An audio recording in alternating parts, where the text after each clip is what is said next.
Hi sir, నమస్తే అండి. నమస్కారం అండి. సార్ చాలామంది గూడా పీఆర్‌పీ వైపు వెళ్ళాలి అని జెప్పేసి ఒక మైండ్‌లోకి ఒక ఆలోచన అయితే వచ్చింది. సో, దానికంటే ముందుగా అసలు మోకాళ్ళలో గుజ్జు ఎందుకు అరుగుతా ఉంది? మేము చాలా హెల్తీ డైట్ తీసుకుంటా ఉన్నాము. చాలా ఆరోగ్యంగా ఉన్నాము. సో, డాక్టర్లు చెప్పారని వాకింగ్ చేస్తా ఉన్నాము, జాగింగ్ చేస్తా ఉన్నాం అంటున్నారు. కానీ ఎందుకు ఈ మోకాళ్ళలో గుజ్జు అరుగుతా ఉంది? ఈ క్వెషన్ చాలా మంది పేషెంట్స్ అడుగుతూ ఉంటారు నన్ను. 35, 40 ఏళ్లకి ఇప్పుడుకి నేను రోజుకు 10 మందిని పేషెంట్ చూస్తుంటాను. హ్మ్. 35, 40లోనే. వాళ్ళ బాధ అంతా ఏంటంటే, సార్ ఏం సార్ ఇది? నాకేమో చిన్న చిన్న పిల్లలు ఉన్నారు, వాళ్ళ చదువులు అవ్వాలి, పెళ్ళిళ్ళు అవ్వాలి, నాకేమో మోకాలు మొత్తం నొప్పి, కూర్చుంటే లేలేను, లేస్తే కూర్చోలేను, 4 అడుగులు వేస్తే నొప్పి, నిలబడితే నొప్పి అని. సో సైకలాజికల్గా చాలా దెబ్బతిని అడుగుతారు నన్ను క్వశ్చన్, ఎందుకు వచ్చింది సార్ నాకని. ట్రీట్మెంట్ సంగతి పక్కన పెట్టండి సార్, ఫస్ట్ అసలు ఎందుకు వచ్చింది చెప్పండి అంటే. వానికి అర్థం కాని విషయం ఏంటంటే, ఎక్స్రే తీసుకుంటాడు, ఏదో డాక్టర్ దగ్గరికి పోతే అమ్మ మోకాలు మొత్తం అరిగిపోయింది, నీకు ఆపరేషన్ అంటాడు. ఇంకా భయం వచ్చేసేసి, అరే ఏదో డాక్టర్ సుధీర్ దగ్గరికి వెళ్తే ఇంజక్షన్తో అవుతుందని నమ్మకంతో వస్తారు. కానీ అడిగేది ఇదే క్వశ్చన్, ఎందుకు అరుగుతుంది అంటే కరెక్ట్ కారణం ఎవరికి తెలియదు. కానీ ఇప్పటి వరకు నాకున్న ఎక్స్పీరియన్స్లో నేను చూసిన అంటే చిన్న వయసులో మోకాళ్ళు అరిగిపోవడము, అదే పెద్ద వయసులో వాళ్ళకి కూడా ఏంటి అంటే, మోకాలులో గుజ్జు అరగడానికి ముఖ్యమైన కారణం మోకాలు మీద ప్రెషర్ పడడం. ప్రెషర్ ఎప్పుడు పడుతుంది? ఎక్కువ నిలబడినా, నడిచినా, పరిగెత్తినా, అనవసరంగా నిలబడి పనులు చేస్తున్నా. కొంతమందికి తప్పదు. ఇప్పుడు టీచర్ ఉన్నాడు, 8 గంటలు నిలబడాలి. మన గవర్నమెంట్ వాళ్ళు ఏం చేస్తున్నారు, కుర్చీ కూడా పెట్టట్లేదు వాళ్ళకి. ఎందుకు? కూర్చుంటే చెప్పలేము. అది చాలా చాలా అంటే ఫూలిష్నెస్ అది. ఎందుకు కూర్చుంటే టీచర్ మంచిగా చెప్పలేడా? ఎంత అన్యాయం. దానివల్ల ఏమవుతుంది? మోకాళ్ళు. ఇంకొకటి, డ్రైవర్స్ ఉంటారు కొందరు, కంటిన్యూస్ డ్రైవ్ చేసేవాళ్ళు. డ్రైవర్ అంటే ప్రొఫెషనల్ డ్రైవరే కాకుండా కానీ కొంతమంది ట్రావెల్ బిజినెస్ మీద వెళ్తారు. క్లచ్ ఉన్న కారు కానీ వాడారనుకో, తొక్కి పెడతారు ఎడం కాలు పోతుంది. వాచ్మెన్ నిలబడి ఉండాలా, ట్రాఫిక్ కానిస్టేబుల్ నిలబడి ఉండాలా, పోలీసులు నిలబడి ఉండాలా, సోల్జర్స్ నిలబడి ఉండాలా, స్పోర్ట్స్ పీపుల్ నిలబడి ఉండాలా, పరిగెత్తుండాలా. ఇంకొకటి, ఇప్పుడు అసలైన కారణం చెప్తాను, మన ఆడవాళ్ళు ఇంట్లో పని ఎంతసేపు చేస్తారండి? పొద్దున 6కు లేస్తారు, 11 వరకు నిలబడే ఉంటారు. అవునా కాదా? యాక్చువల్గా మీ ఒక 2 బెడ్రూమ్ ఇంట్లో మొత్తం పని లేడీస్, ఒక లేడీ చేయాలంటే 2 గంటలు చాలు. కానీ వీళ్ళు ఎంతసేపు నిలబడి ఉంటారు? 10 గంటలు నిలబడి ఉంటారు. మరి అది ప్రెషర్ కదా. ఇది ఒక కారణం. ఎందుకంటే నేను లాస్ట్ అండ్ ఇంపార్టెంట్ ఏంటంటే, మన గృహిణులు, హౌస్ వైఫ్స్. ఇంకొక క్యాడర్ ఉన్నారు, ఇంకా డేంజరస్. వీళ్ళు ఏంటంటే వర్కింగ్ ఉమెన్. వర్కింగ్ ఉమెన్కి 2 పనులు ఉంటాయి, ఆఫీస్ వర్క్, ఇంటి వర్క్. వాళ్ళని ఎప్పుడైనా అడగండి మీరు వెళ్ళి, నీకు ఏదంటే ఎక్కువ ఇష్టం అంటే ఇంటి పని అంటారు. అరే అమ్మ, వాళ్ళు ఆ జాబ్ ఇచ్చినోడు నీకు జీతం ఇస్తున్నాడు, ఆ జీతంతో, కానీ ఇంటి పని ఇష్టం వాళ్ళకి. తప్పిది. బాడీ ఎంతని తట్టుకుంటుంది. ఇప్పుడు మీరేమో ట్రావెల్ చేసి వెళ్ళాలి ఆఫీస్కి, ఆఫీసులో పనులు ఉంటే అటు ఇటు తిరుగుతుండాలా, మళ్ళీ రావాలి ఇంటికి, మళ్ళీ ఇంట్లో మళ్ళీ పనులు చేయాలంటే పొద్దున 6 నుంచి 11 వరకు నిలబడి కూర్చొని చేస్తే అరుగుతుంది. సో ఇవన్నీ కారణాలతోటి మన మోకాళ్ళని మనం అరిగించుకున్నాం. సో ఇప్పుడు చూడండి, ఈ పిఆర్పి అవసరం లేదు, ఈ సర్జరీ అవసరం లేదు. ఇవి కానీ కరెక్ట్గా చేయగలిగితే, ఏది 35 నుంచే హౌస్ వైఫ్స్, వర్కింగ్ ఉమెన్, ప్లస్ ఆల్సో ఎవరెవరైతే అన్నెసరీ యాక్టివిటీస్ చేస్తుంటారు చూడండి, కేబీఆర్ పార్కులో అనవసరమైన వాకింగ్, జిమ్ములకి వెళ్ళడము, ట్రెక్కింగ్లకి వెళ్ళడం, మ్యారథాన్లకి పోవడం. వాకింగ్ మంచిది అంటారు కదా సార్. అంటారు, అంటే అందరు అంటుంటారు. అది మంచి కాదు. మంచి అని ఎవరు అనాలి? మెడికల్ బుక్స్ అనాలి. వాకింగ్ మంచిది కాదు, ఎక్సర్సైజ్ మంచిది. ఎంత బాడీకి ఎంత దూరం మనం నడవాలనేది కూడా ఉంటుంది అసలు. అన్నీ ఉంటాయి. ఇప్పుడు మీరున్నారు, మీకు నొప్పి లేదు, లేదా నొప్పి ఉంది, నొప్పి ఉంటే ఎంత వాకింగ్ చేయాలో, నొప్పి లేకపోతే ఎంత వాకింగ్ చేయాలి.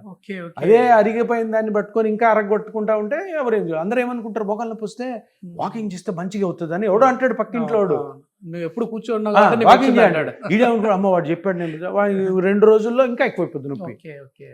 సో అందుకని ప్రతి దానికి డాక్టర్స్ ఉన్నారు. ఆ డాక్టర్స్కి వెళ్ళి మనకున్న కండిషన్ ఎక్స్ప్లెయిన్ చేసుకొని, సార్ నాకు ఈ ప్రాబ్లం ఉంది, నేను ఎంత ఎక్సర్సైజ్ చేయాలా, నేను ఎంత వాకింగ్ చేయాలా అని కనుక్కోవాలి అంతే. అంతేగాని గుడ్డిగా ఎవడో పక్కింటి వాడు చెప్పాడు, లేదంటే ఆఫీస్లో ఎవడో చెప్పాడు, ఎవడో యూట్యూబ్లో చెప్పాడు, డాక్టర్ కానివాడు డాక్టర్లు చెప్తే వేరే విషయం. Yeah. కానీ ఎందుకు ఇంతమంది డాక్టర్లు ఒక డాక్టర్ దగ్గర పోయి సార్ నాకు మోకాలు నొప్పులు ఉన్నాయి, నేను వాకింగ్ చేయొచ్చా లేదా, నేను ఏ విధమైన ఎక్సర్సైజ్ చేయాలి? మనం వేసుకునే చెప్పులు షూలను బట్టి కూడా ఉంటుంది సార్. అంతే కదా. ఎప్పుడు కానీ ఎక్కువ నడిచేవాళ్ళు హార్డ్ షూస్ హార్డ్ చెప్పులు వేసుకుంటే ఇవి వేరే వేరే ప్రాబ్లమ్స్. ఎందుకంటే నీ బాడీ వెయిట్ అంతా కూడాను షాక్ అబ్జార్బర్ లాగా కింద సోల్లో ఏదైనా కుషన్ ఉంది అది తీసుకుంటుంది. అది లేదనుకో డైరెక్ట్ నేల మీద పడి నీకు ప్రాబ్లమ్స్ వస్తాయి, ఈ జాయింట్స్ అరగడం మొదలు పెడతాయి. సార్ ఇప్పుడు నాకున్న డౌట్ ఏంటంటే మోకాలు నొప్పులు ఒక కాలుకి వచ్చాయి, సో అదే ఒక కాలుకి మాత్రమే మనం ట్రీట్ చేసుకోవాలా లేదంటే రెండో కాలుకి కూడా చేసుకోవాలా? ఎందుకంటే హాస్పిటల్కి వెళ్ళామంటే మీకు ఇది ఉంది, ఇది కూడా అరగడానికి రెడీగా ఉంది, దీనికి కూడా చేయించుకోండి అని అంటాం. ఎప్పుడు కూడాను చూడండి, మనం ఇప్పుడంతా మాట్లాడుకునేది మోకాలు ఎందుకు అరుగుతుంది, బరువు పడ్డం వల్ల, నిలబడ్డం వల్ల, నడవడం వల్ల, పరిగెత్తడం వల్ల, ఈ యాక్టివిటీస్. సో ఇప్పుడు ఏ పని చేసినా నిలబడి చేసి పనినా నడుస్తున్నా కూడా రెండు కాళ్ళు ఉపయోగపడతాయి. ఎప్పుడు కూడా ఒక కాలు అరగదు, రెండు కాళ్ళు అరుగుతాయి. కాకపోతే ఒకటి నొప్పిగా ఉంటుంది, ఇంకోటి అంత నొప్పి ఉండదు కాబట్టి అది దాక్కొని ఉంటుంది.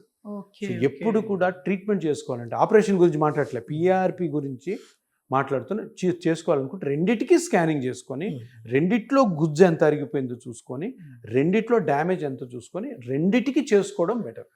కొంతమంది ఏంటంటే కొంతమంది సార్ ఇందులో అస్సలు లేదు కదా సార్, ఒకటే చేసుకుంటాను, లేదంటే కొంచెం మనీ ప్రాబ్లం ఉంది అనుకున్నాను ఒకటి చేసుకొని జాగ్రత్తగా ఇంకోటి చేసుకోవచ్చు.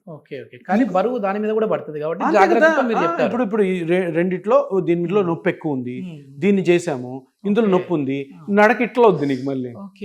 ఇప్పుడు ఇది కూడా అరిగి ఉంటుంది కాబట్టి తప్పకుండా దీని ఇప్పుడు ఇదేమో ట్రీట్మెంట్ స్టార్ట్ అయింది, దీంట్లో నొప్పి తగ్గింది, అప్పుడేమవుతుంది దీని నొప్పి బయటపడుతుంది, దీని నొప్పి బయటపడినప్పుడు నువ్వేం చేస్తావు, దీని మీద బరువు వేస్తావు, అప్పుడు ఈ ట్రీట్మెంట్ సరిగ్గా జరగదు, ఆ గుజ్జు పెరగడం.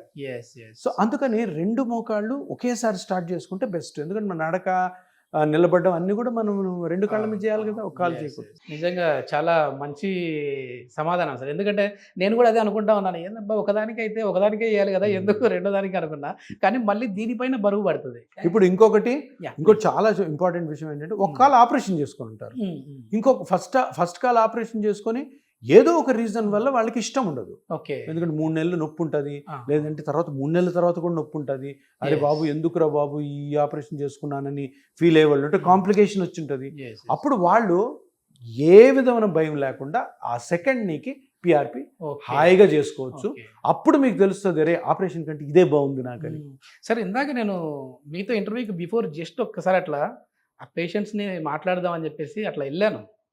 సార్ మమ్మల్ని పేషెంట్లు అనకండి సార్, ఒకప్పుడు మేము పేషెంట్లు ఇప్పుడు క్లయింట్స్ అని సార్ మేము అంటా ఉన్నారు. ఒక అతనికి ఒక కాలుకు ఆపరేషన్ అయిపోయింది, ఇంకొక కాలు పెయిన్ వస్తూ ఉంటే ఆపరేషన్కి భయపడి అప్పుడు నేను నరకం అనుభవించాను సార్. ఏంటంటే సర్జరీ అయిన తర్వాత కూడా 3 నెలల వరకు నాకు ఆ బాధ అనేది భరించలేకపోయాను. కాబట్టి మా కొడుకుని వీడియోలు చూస్తూ ఇట్లా నేను అడిగాను, అరే ఇదేదో బాగున్నట్టుంది కనుక్కోరా అంటే నేను పోయి పిఆర్పి చేయించుకున్నాను ఇక్కడికి వచ్చాను సార్. వచ్చిన తర్వాత నేనేమనుకున్నా అంటే వీళ్ళు ఏదో డబ్బుల కోసం ఇట్లా చేస్తూ ఉంటారేమో, రాగానే ఇంకా ఇంజక్షన్లు వేస్తారేమో అనుకున్నా. కూర్చొని కౌన్సిలింగ్ ఇచ్చి అసలు పిఆర్పి అంటే ఏంటి అనేది నాకు పూర్తిగా బ్రెయిన్లోకి ఇంజెక్ట్ చేసేసారు సార్. అక్కడ మొత్తం నా కాల్లో ఏం జరుగుతుంది అనేది టీవీలో నేను చూస్తూ ఉన్నాను అంటున్నారు. అంటే ఒక కాలుకి సర్జరీ అయిన వాళ్ళు మళ్ళీ పిఆర్పి చేసుకోవడానికి వచ్చారు అని అంటే ఆ పిఆర్పికి ఉన్న గొప్పదనం కనపడతా ఉంది సార్ అక్కడే. అదే మీరు అన్నట్టు ఏంటంటే క్లయింట్ అంటాం కదా, ఇక్కడ ఎవరు పేషెంట్స్ కాదు. ఎందుకు తెలుసా, పేషెంట్ అంటే జబ్బు ఉన్నోళ్ళు. నా దగ్గరకు వచ్చిన వాళ్ళు ఎవరికి జబ్బు కాదు, మోకాలు జబ్బే కాదు, అందులో పేషెంట్ అనకూడదు, క్లయింట్ అంటాము. సో ఈ దీంతోనే పేషెంట్ సగం ధైర్యం వస్తుంది, అరే మనకి జబ్బు లేదు. ఎందుకంటే ఇప్పుడు హాస్పిటల్స్ పోతామో నీ మోకాలు అంతా అరిగిపోయింది, ఇది భయంకరమైన జబ్బు, వెంటనే ఆపరేషన్ చేసుకోవాలంటారు. ఏం కాదు, ఇది జబ్బే కాదు, ఇది సింపుల్ చేంజ్. నా జుట్టు ఊడిపోయినట్టు, జుట్టు తెల్లగా అయినట్టు, ఇవన్నీ వయసు రీత్యా వచ్చేవి అటువంటి. కాకపోతే నా జుట్టు ఊడిపోయిందని నాకు బాధ ఎప్పుడు ఉంటుంది, ఎప్పుడైనా అద్దంలో చూసుకుంటుంటుంది, రోజు నొప్పి అయితే పుట్టదు కదా. ఇదైతే రోజు అడుగు తీసి అడుగేస్తే నొప్పి వస్తుంది. సో క్లయింట్ ఈజ్ క్లయింట్, ఆయన అవసరంతో మనకు వచ్చాడు, అవసరాన్ని మనం తీరుస్తాం. ఇంకోటి మీరు ఇంతకుముందు అన్నట్టు ఆపరేషన్ జరిగిన తర్వాత ఆపరేషన్లో చెడు జరిగినా, ఆపరేషన్ టైంలో నొప్పి ఎక్కువ ఉన్నా, ఆపరేషన్ మీద భయం ఉన్నా, ఆపరేషన్ తర్వాత చెడు ఏమన్నా జరిగినా కూడా అందరూ కూడా పిఆర్పి కేసెస్ చూస్తున్నారు. ఆ ఒకటి చేసుకుని సెకండ్ లెగ్కి మా దగ్గరికి వస్తున్నారు. కాకపోతే ప్రతి ట్రీట్మెంట్లో కూడాను ఒక ట్రాన్స్పరెన్సీ అంటే నిజాయితీ ఉండాలి. నిజాయితీ ఏంటి, వచ్చిన వాళ్ళందరికీ చేయకూడదు, చెప్పాలి, ఎక్స్ప్లెయిన్ చేయాలి. ఆలోచించుకోండి అమ్మా, నేను ట్రీట్మెంట్ చేశానంటే నేను చాలా కండిషన్స్ పెడతాను, అవన్నీ మీరు ఒప్పుకుంటేనే నేను చేస్తాను. ఎందుకంటే రాగానే చేసేయడం అట్లా ఉండదు. తప్పకుండా వాళ్ళ కండిషన్ వాళ్ళకి ఎక్స్ప్లెయిన్ చేసి, చూడండి ఈ వయసుతో పాటు మీరు ఈ విధంగా చేంజ్ అవ్వలేదనుకో, మోకాలు నేను సెట్ చేస్తా, దాని తర్వాత నడుము పోతుంది, తర్వాత హిప్ జాయింట్ పోవచ్చు, షోల్డర్ పోవచ్చు. సో ఎట్లాగే ఎప్పుడైతే పిఆర్పి మోకాలు చేస్తామో ఇక్కడ యాడెడ్ అడ్వాంటేజ్ ఏంటంటే బాడీలో మిగతా చోట కూడా ఏ నొప్పి రాకుండా మనం కాపాడచ్చు. అంత మంచి కౌన్సిలింగ్, అంత మంచి ఫాలోఅప్ మేము చేస్తాం ఇపియాన్లో. అందుకని నేను ఇపియాన్కి రమ్మని చెప్తాను, నా దగ్గర ట్రీట్మెంట్ తీసుకున్నాను. ఇందులో నా స్వార్థం కూడా ఉంది. సార్ ఇప్పుడు సర్జరీకి వెళ్ళినప్పుడు డయాబెటిక్ ఉన్న వాళ్ళు ఉంటారు, వాళ్ళకి కొన్ని కాంప్లికేషన్స్ వస్తాయి. అంటే మనకు తెలియని ఒక వస్తువు మళ్ళీ మన కాల్లో పెట్టినప్పుడు అది మనకి సెట్ అవ్వడానికి కొంచెం టైం పడుతుంది. ఒక్కొక్కసారి ఆ పార్ట్లో ఇన్ఫెక్షన్ కూడా వస్తుంది అని చెప్పి డాక్టర్లు చెప్తా ఉంటారు. ఇది మనం చెప్పలేము, ఈ మెటల్ లోపలికి వెళ్ళినప్పుడు ఇన్ఫెక్షన్ రావచ్చు అన్నట్లు కూడా.